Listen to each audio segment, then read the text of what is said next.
Around 3,500 years ago, less than 250,000 people lived in Britain. That's about the population of Leicester today. They were scattered across the landscape in small groups, and they'd had their triumphs. They'd manipulated nature, clearing forests, settling as farmers. They'd even become master builders. This had been the first age of Britain, but we were still a far cry from being a nation, or even an identifiable society. Between 1500 BC and the beginning of the 1st century AD, life for ordinary people in Britain would change beyond recognition.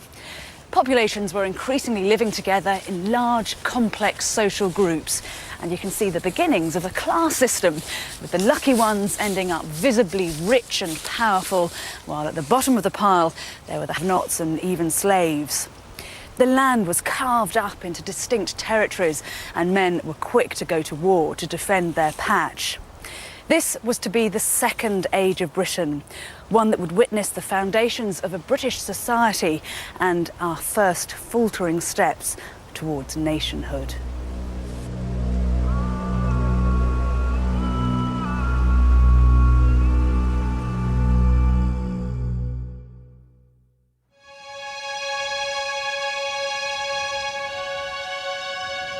The story begins here.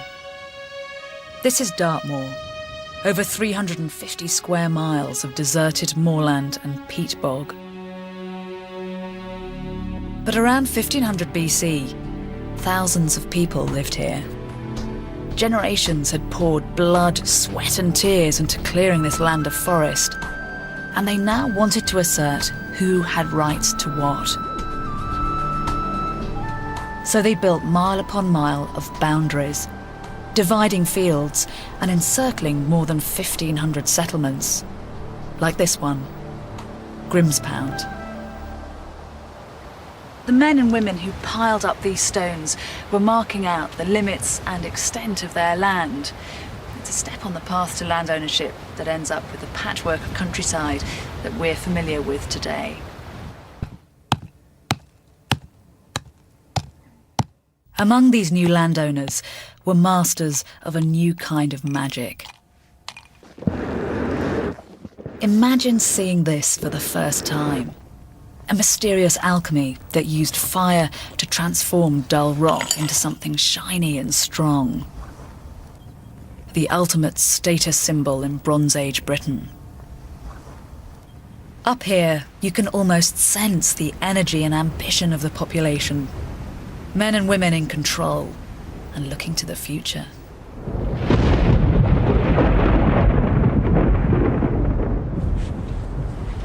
Enough to prepare the people who lived here for what was to happen next. Within a few generations, the whole of Dartmoor was to be abandoned. There's no evidence of plague or massacre or catastrophic fire, but what they did have to face was that most British of blights, rain.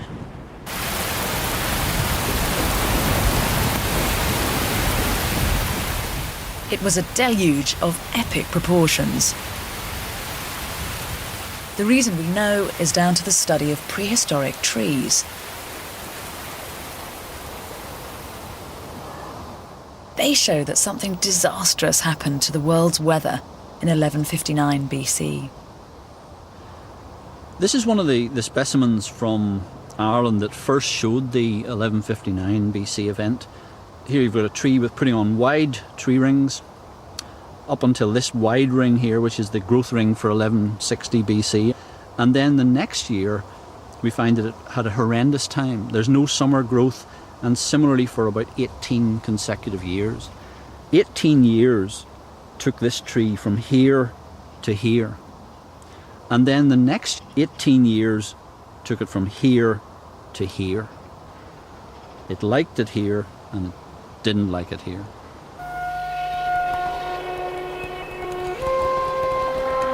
And it wasn't just happening on Dartmoor. All around the world, trees tell the same terrible story, and it seems that humans too were feeling the strain. in the Mediterranean, you had a collapse in Greek civilization. In China, you had a major dynastic change from the Shang to the Zhou dynasty. Cities being razed to the ground, collapses of civilization, dark ages, plague, those sorts of references, things which are inherently bad. At first it was thought that some kind of supervolcano had caused this global turmoil. But now it seems more likely that a comet travelling near the Earth's atmosphere in 1159 smothered the planet in a massive dust veil. It's very difficult for a modern society to really appreciate what one of these events might have been like. Because remember, people didn't store food to any extent, and the result is they didn't have any great buffer against what would happen. They would feel the effects much more immediately than we perhaps would now. The people back on Dartmoor must have wondered what had hit them. 18 summers without sun, wild storms, their crops failed, and the soil was simply washed away. One by one, they abandoned their homes and left Dartmoor, the uninhabitable wilderness it is today.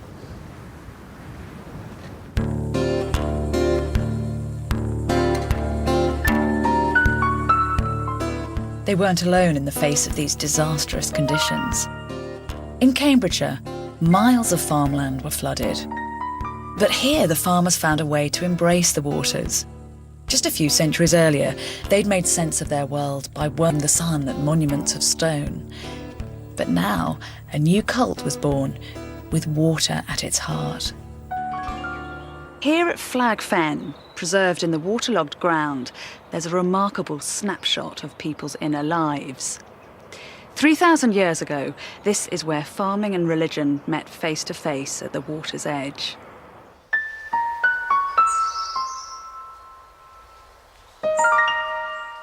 It was archaeologist Francis Pryor who stumbled across an extraordinary past below the modern fields here. How did you discover Flag Fen? Well, actually, I was walking this dike, and it was 20 years ago, and I actually caught my foot on a piece of wood, and I bent down, picked up the wood, and I saw it was cut, shaped, pointed with a narrow-bladed axe. And I then slid down the side of the dike and found more wood. I then got my team out, and we investigated all around here, and we found a mass of posts about 10 metres wide, and they ran right across Flag Fen from the power station back there, those silver chimneys, to about 200 metres beyond us here. About 60,000 posts in all. The timbers seemed to be part of a broad pier or walkway that stretched across the watery landscape. Back then, they would have looked something like this. And when they were radiocarbon dated, they turned out to be more than 3,000 years old.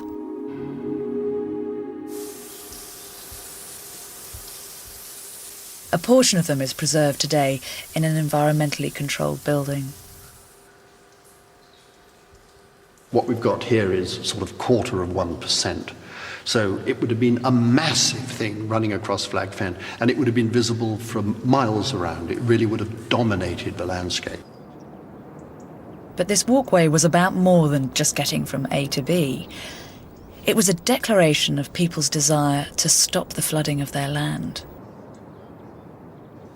I think that what you're looking at here is a symbolic statement saying, rather like King Canute, keep back water, because the floods were coming in from the north and the east. And this is a bit of a symbolic defense against them. So I think people were getting quite edgy at this time, and they wanted to make a statement that says, this is our land.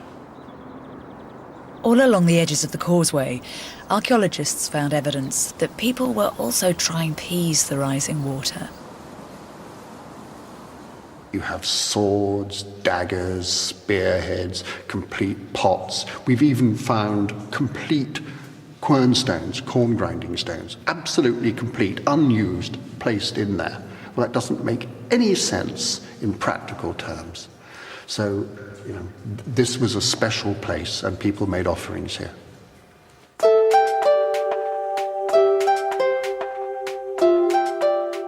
Flag Fen was the largest religious centre in Bronze Age Britain, a kind of temple drawing people for miles around.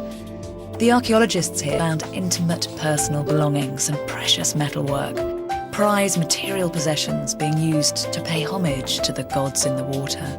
Bracelets, shears for cutting human hair, bronze cooking utensils, and the most valuable of all, swords. These late Bronze Age swords, they're the equivalent of a cutlass or a scimitar. Why is the edge so ragged?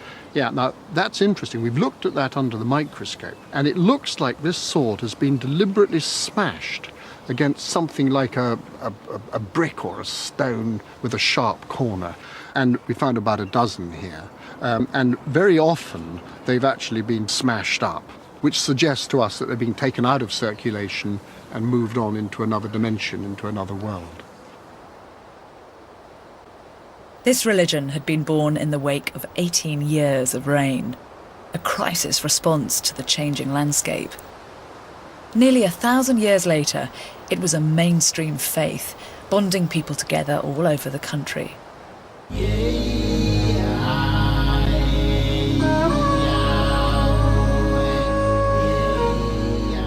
Compelling evidence of just how established this watery religion had become has been found in the heart of London.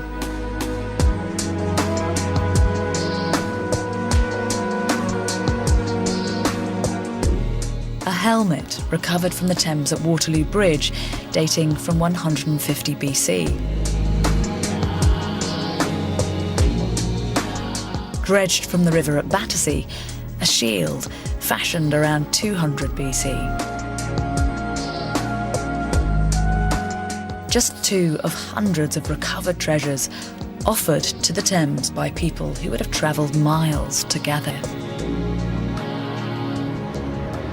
2,500 years ago, there were no substantial settlements where London is now. Even so, at times, these banks would have been heaving with people. The Thames was the centre of their cosmos, a gateway to their gods. Mind you, the reason for coming down here wasn't entirely high-minded. People must have craved spiritual satisfaction, but they also wanted a rare opportunity to meet and mix. Isolated groups had begun to interbreed. Society was evolving, and even the spiritual landscape would reflect our new priorities, making personal allegiances and putting down roots.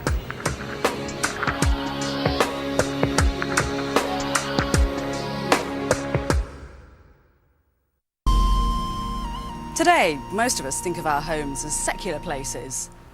So it's quite natural to imagine that when people lived in roundhouses 3,000 years ago, pragmatism was behind their construction too.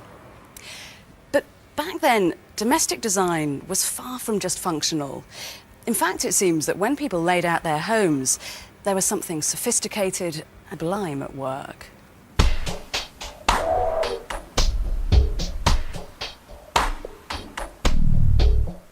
Clad Hallam on the Hebridean island of South Uist. Here, a new archaeological investigation has shown just how close the gods were to the grit and grime of daily life back in the Bronze Age.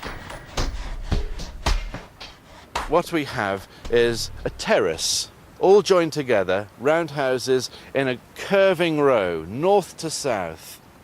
About 7 households, all laid out in a line. Now, back in prehistory, this was actually a thriving place. The excavations here have revealed that the houses were built around a sophisticated plan that made maximum use of sunlight and shadow inside. I'm just walking in through the doorway of the middle roundhouse. It's an enormous building. It's 10 metres in diameter. And as I move in this sunrise fashion around the house, in this particular part of the house, we found smashed cooking pots, grinding stones, bone utensils. This is very definitely the cooking zone. Over here, on the northerly, the dark side of the house, as it were, when the sun goes down, this is the area where people slept. and we have a Bronze Age bed. Now, as far as I know, this is the first Bronze Age bed from Britain, and it's not what you'd think of as a bed because it's just a heap of turf, and it stretched from here all the way round to here. But this design was about more than just waking in bed to be greeted by the rising sun. It seems that the sun worship of 1,000 years earlier had been entirely replaced by a water cult. In fact, it had been reinvented. Now, instead of visiting monuments to the gods, the men and women of Cladhallen chose to live in them. Religion had come home, and the household itself began to take on a sacred new meaning. What we've commonly assumed is that people were turning away from ritual and becoming more pragmatic, practical farmers. What we're actually seeing is that ritual becomes focused within the house. And this is what we've been looking at, and we've seen it in extraordinary clarity here on this particular site. Each of the roundhouses had been built and used in a way that revered the circular shape of the sun and its arc from sunrise to sunset. And some of the discoveries here revealed an intensely symbolic use of space in people's homes. Now, moving into the northeast corner, we have a very special area.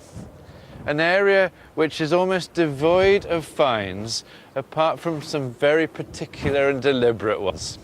Right at the bottom, where I'm standing now, was the crouched skeleton of a teenager, probably a girl. It seems to have been important that her body was placed here before the house was habitable.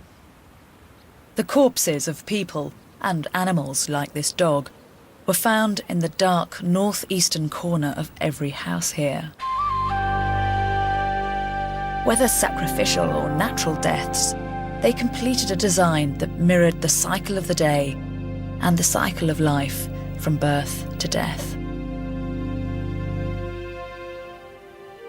What we're seeing, in a sense, is a restatement of the importance of the sun, but not in terms of a public monumentality, but in something that's actually very private and very much a household level. I think we're seeing an enormous change in the significance of what it is to have a home.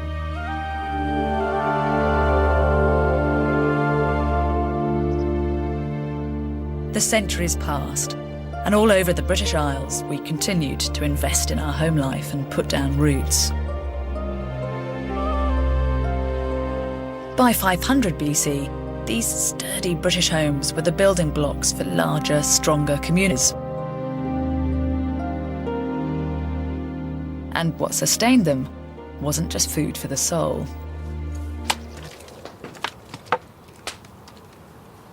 The bare necessities of life back then are the focus of study at Butser Ancient Farm in Hampshire. Here, the research is based on the premise that to illuminate everyday life in the distant past, you should experience it now. The houses here are based on specific archaeological sites, and they test construction techniques and the durability of the building materials. But also the scientists at Butser work out how people survived 2,500 years ago.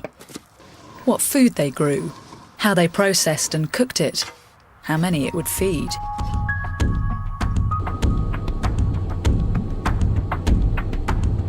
People had discovered a new metal much more readily available than bronze: iron. They forged it into more and more efficient tools, and around 700 BC, Bronze Age had turned to Iron Age.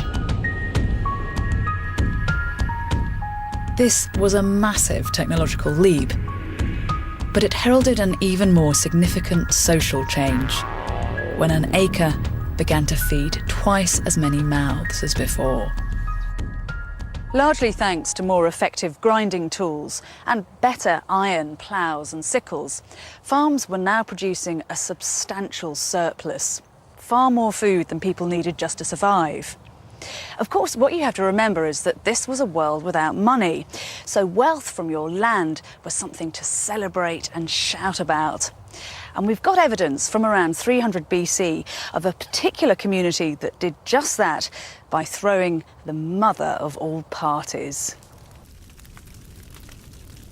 Venue for the festivities was a small village outside what is now modern Winchester, a cluster of Iron Age houses excavated in the 1980s. Dotted about on site, archaeologists discovered a puzzling series of pits. In the Iron Age, they often would store grain in holes under the ground.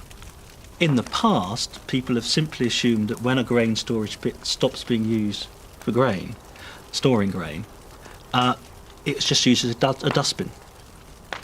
One of the most important developments in Iron Age archaeology has been to recognise that rubbish we find in these storage pits is extremely unusual rubbish. It's probably the end result of a ritual feast or a sacrifice. It may even itself be an offering to the gods. One pit in particular was filled with pottery, the bones of dozens of animals, and even a couple of uneaten carcasses. What you're seeing here is just a tiny fraction of what was found in this one pit. This is part of the jaw of one of the horses. The pig was laid lying on its left side in the centre of the pit. What animal is this? Next to the pig was the skeleton of a dog. Detailed analysis showed that the pit had been filled in on a single day. What seems to have happened is there's been a huge gathering of perhaps 200-300 people. As part of that feast and gathering, they've slaughtered and sacrificed at least 12 cows, several adult horses, sheep, pig, dogs, and that they've also gone out and hunted at least one hare.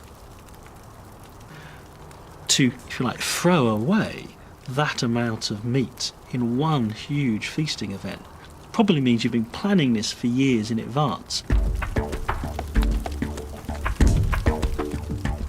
You've probably got initial ceremonies, then you've got the huge centrepiece event of sacrificing the animals. And then finally, you have a huge meal.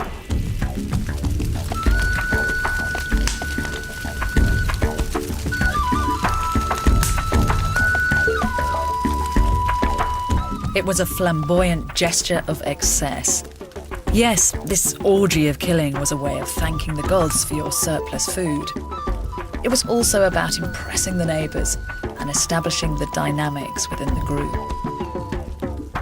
You're competing with other people by throwing lavish feasts, by inviting as many people as you possibly can to come and eat and share food with you. So the bigger the feast, the higher up the pecking order you are. Iron Age politics works building up relationships with people. I throw you a lavish feast, you do something for me in return. That is the meat and drink of how Iron Age societies work.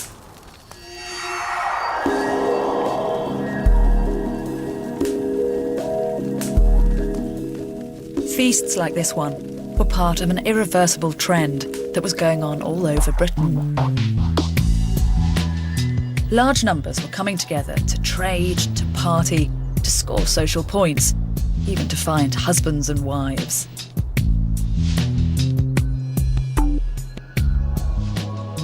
Over time, many of these meeting places became permanent fixtures, and some emerged as a kind of forerunner to the town, often on prominent hilltops like this one, Maiden Castle. For the first time in Britain's history, we were identifying ourselves with large, coherent communities. You could say that this was the beginning of a society as we'd recognise it. Of course, that has its attractions. But as life became more crowded, as it became harder to walk away, harder to avoid conflict, it would become easier for that society to explore its darker side.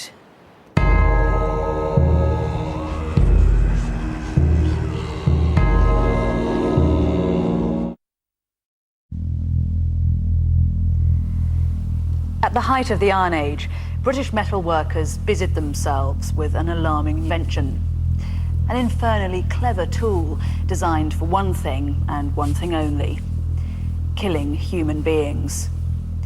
As the population grew and people lived closer together, there were more flashpoints, and demands for these weapons were at an all-time high. British society had embraced the arms race, and with it, an ideology of war.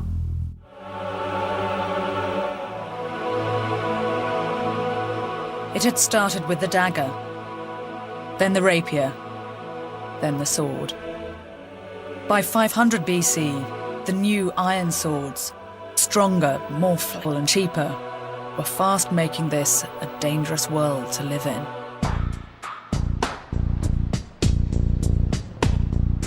Perhaps the most chilling evidence for this climate of tension and new levels of bloodshed can be found on a hill called Danebury in Hampshire.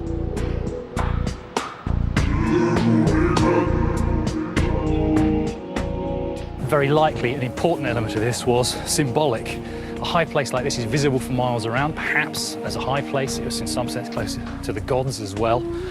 It was a very visual symbol which could be seen from the entire district. So this will have visually expressed a sense of community as well. They also conducted their religious ceremonies, their community meeting, markets. All these kinds of functions are quite likely to have happened in high places like Danebury Hill Fort.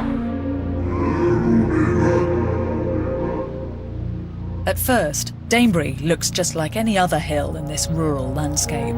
But 20 years of archaeological excavations here revealed one of the most compelling and bloody stories from prehistoric Britain.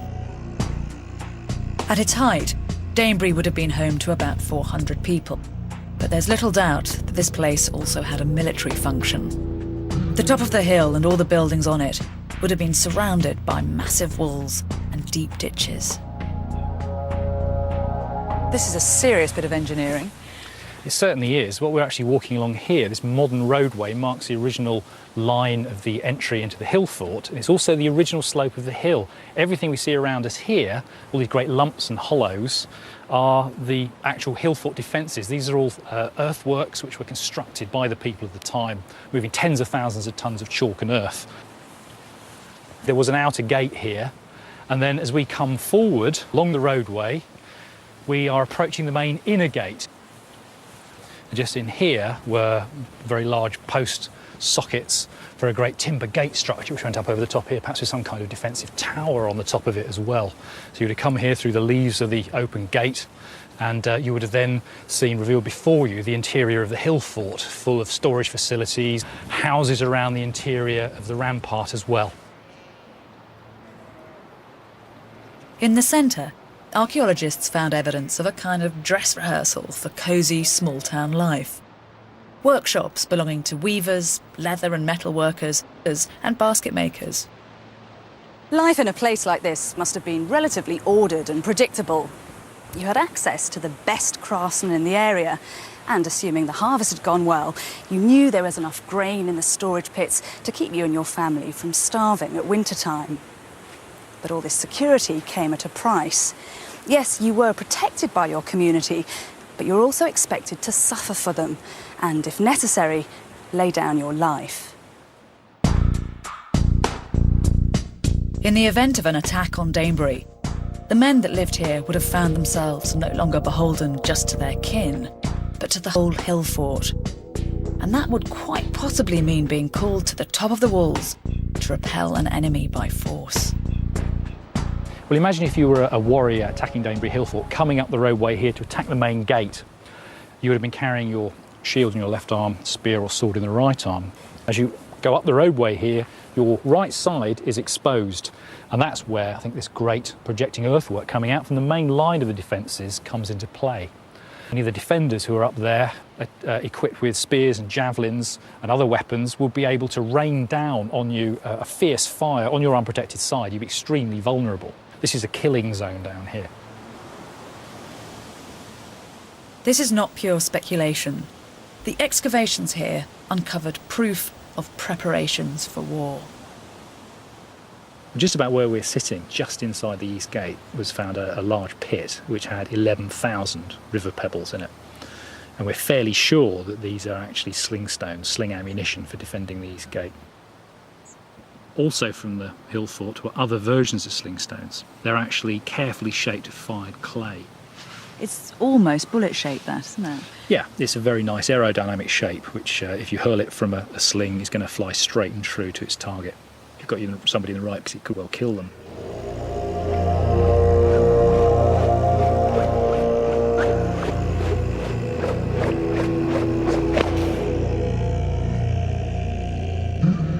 Human skeletal remains are incredibly rare in the archaeology of the Iron Age. It's thought that most people left their dead to rot in the open air, or perhaps burnt them. A minority seem to have gone in for some kind of mutilation after death. But at Danebury, among the few human bones that have been found, there is grisly evidence of violence during life. We have here part of the pelvis of one individual, and you can see here there are some massive injuries from what appears to be a sword rather than an axe or anything else. This body was hacked up, the middle part of the body was hacked out. Another example is provided by this skull here. If you look at this frontal bone, here are the eye sockets, there's this puncture wound just above the point between the eyes. And this was caused by a spearhead, which as you can see has a central rib down it.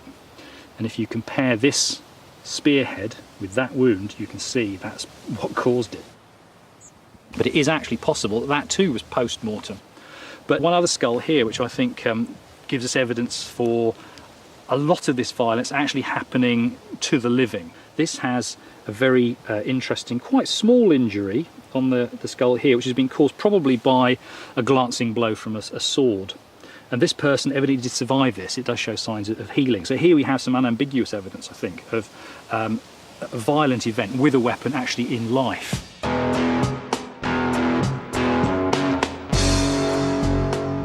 The human bones showing trauma. The ammunition dump behind the east gate. The massive fortifications. There's evidence that the mighty gate was burnt to the ground a number of times. All this adds up to a society that met instability with aggression. My own view is that the usual state of society is probably what we think of as endemic insecurity.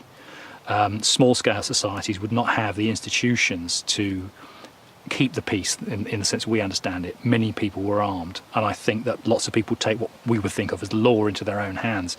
You would have seen a spectrum of violence, most likely, from individual vendettas against neighbours you fell out with, all the way up to cattle raiding and maybe larger scale warfare. Violence was very much part of people's life experience, and it was so woven into the fabric of society that the act of killing could even be exalted as something sacred, part of Iron Age religion. In 1984, workers at a peat-cutting plant at Lindow Moss in Cheshire unearthed a human foot. The police were called to the scene. There they discovered the rest of the body, and a murder investigation was launched. Pathologists were soon able to say that he was indeed the victim of a vicious killing, but one that took place nearly 2,000 years ago. The body was taken not to the local morgue, but to his final resting place at the British Museum. The man with no name was dubbed Lindow Man. This is the only chance you actually have had in the whole of British archaeology to come face to face with a prehistoric British person. He is an Iron Age everyman.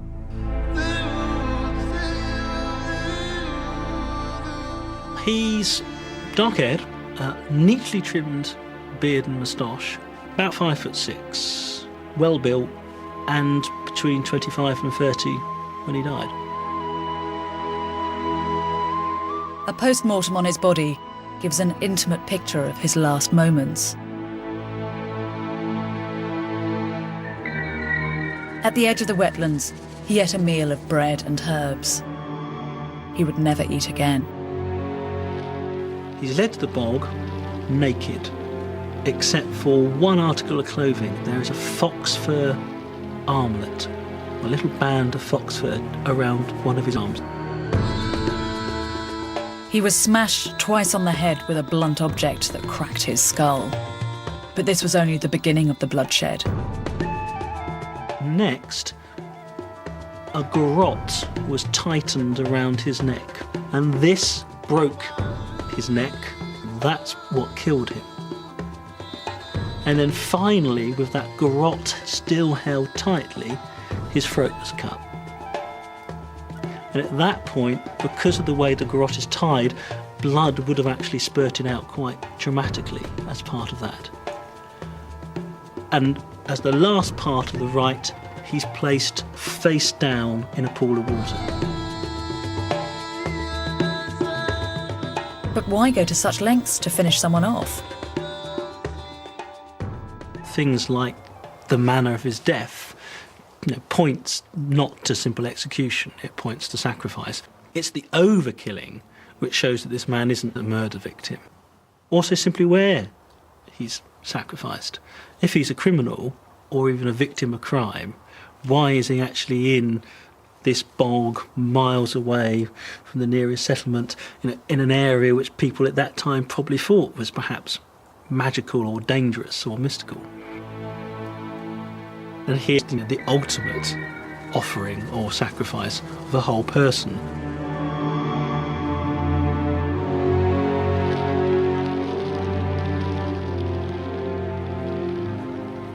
However horrible Lindo Man's death, what you have to remember is that he lived in a world where brutality was always on the surface. But more than that, there's the uncomfortable possibility that violence played a key part in forging and developing his society, moulding its boundaries, its beliefs, its collective identities. Warfare, human sacrifice. This was a savage land for sure. But living on a knife edge was sorting the men from the boys, the leaders from the led. And out of the bloodshed, strong regional identities were beginning to grow.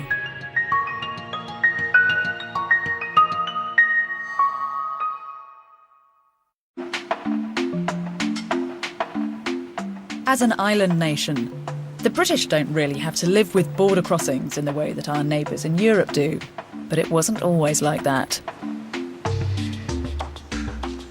Back in history, our land was crisscrossed with frontiers between different tribal territories, and these were behind a series of developments on the road to British nationhood.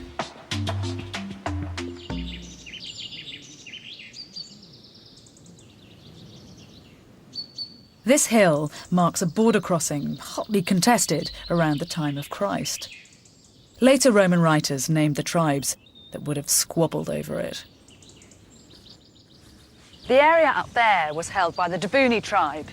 Behind me, it was controlled by the Katavalauni, and this hill and the land to the south was in the hands of the Atrebates tribe. Back then, ordinary people on the ground probably had very little sense of belonging to a British nation.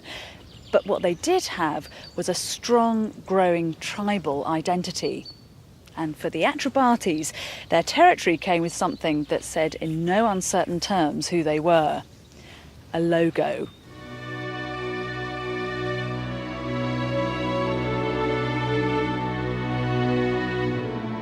It's the first public art in Britain. A vast horse marked out in chalk on an Oxfordshire hillside 3,000 years ago.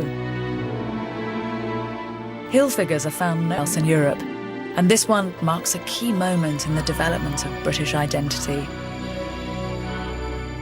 The people who lived here in the late Bronze Age were marking their land with their tribal emblem. 1,000 years later, when the Atrebates held this hill, their figurehead was as potent as ever. And when they began to mint coins, the first British cash, they were embossed with it.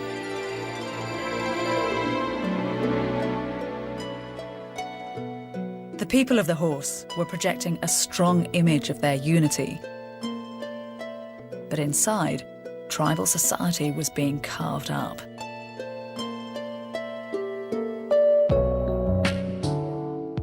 By the 1st century BC, individuals begin to emerge from the archaeology.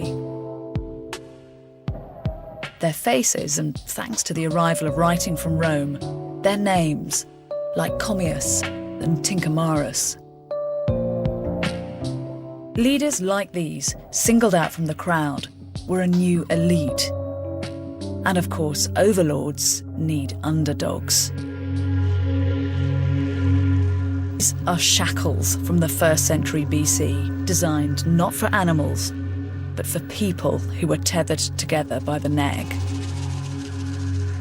This was an underclass, denied their liberty and sold as slaves. It seems that along with the luxury goods you might expect, the grand houses, the fine chariots, at the end of the Iron Age, you demonstrated your status by enslaving and owning your compatriots. This was a time of conspicuous consumption, where people joined the list of commodities.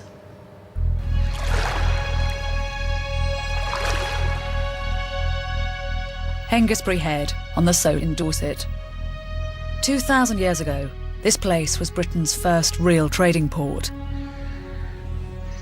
And it's here that compelling evidence of this brutal class system has come to light. When Hengistbury was first excavated at the beginning of the 20th century, they found quite a lot of pottery here of an unusual kind. And no one really knew where it came from. All they could say is it isn't British. And it wasn't until the 1970s, 1980s that archaeologists looked in more detail at the pottery. They found lumps of Roman wine jars. So suddenly one realised that this wasn't just a local port serving the cross-channel trade. It was latching into a much more distant trade network. Excavators found evidence of upmarket luxury goods all over the site. Coloured glass, figs, spices, fine wines, exotic perfumes. You had an elite, and that elite would display itself in some way. Hospitality was a very usual way, excessive hospitality, flashy goods, things like that, gift exchange. And to maintain themselves, that elite needed more and more and more exotic things, so that immediately something new came on the market, they would want it. But an ancient document written by a Greek called Strabo proves that ports like Hengistbury also shipped out human cargo.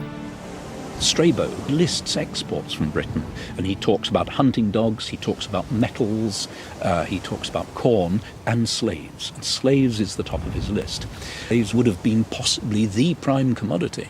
There's one wonderful classical text talking about Gaul that says these Gauls, these Celtic barbarians in Gaul are remarkable people. They'll give you a slave for an amphora of wine. So there you've got an exchange mechanism. Contemporary sources say that hundreds, maybe thousands of British slaves were held in Italy at this time. Clearly, traders here had few qualms about using their countrymen and women as a cash crop. And this trade was driven by a growing awareness of the mighty empire that was now right on our doorstep. Things were very fast. And that period, let's say about 100 BC, probably they were aware of something quite interesting out there happening called Rome or the Roman Empire. And when Julius Caesar conquered Gaul, Rome was very much known, and people did flee from the continent and come to Britain and say, there's this awful chap Caesar, beating us up and killing us all. So this was a time of very, very rapid change.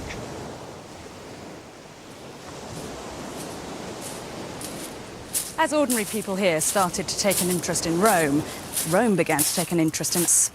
The bubble of British prehistory was about to burst, and for the first time, the name of this land, Britannia, was going to be written down.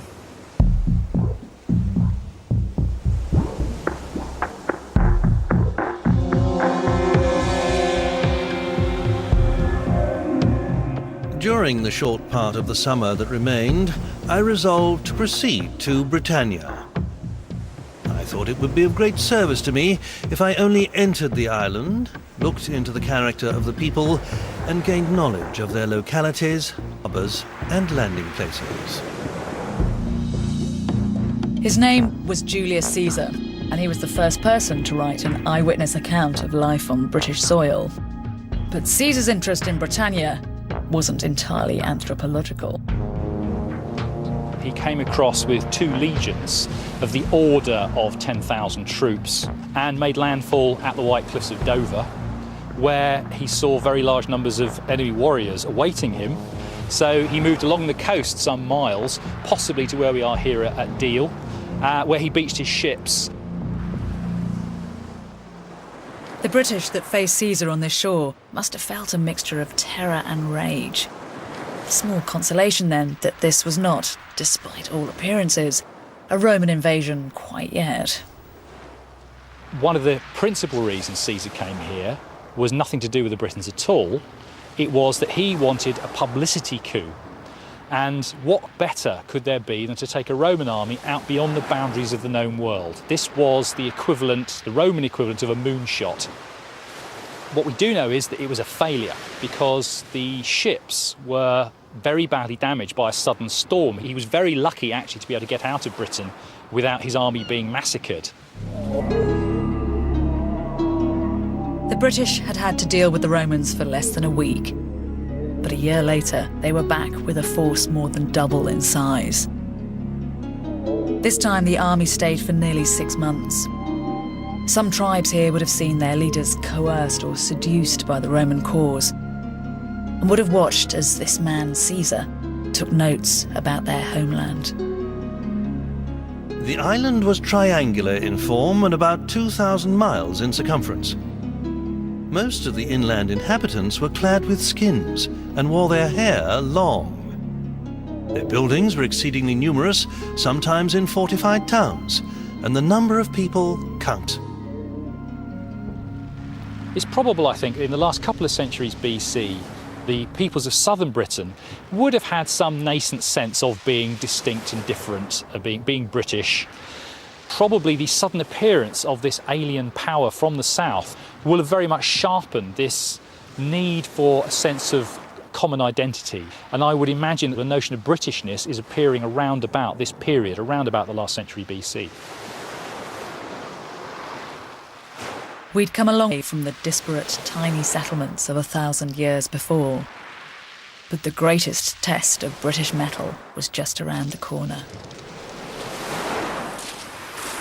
Yes, the Romans had gone, but they'd be back. Within a century, the horizon would be bristling once again with Roman ships. And this time, the imperial juggernaut would change everyday life in Britain forever. And indeed, the Romans arrive next week at the same time. The accompanying book, 7 Ages of Britain, is in the shops and costs £3. To make an order, call 0870 1234 344 or click on to channel4.com/shop. Up next, arguably the most memorable James Bond, Sean Connery, is the Brit who went to Hollywood.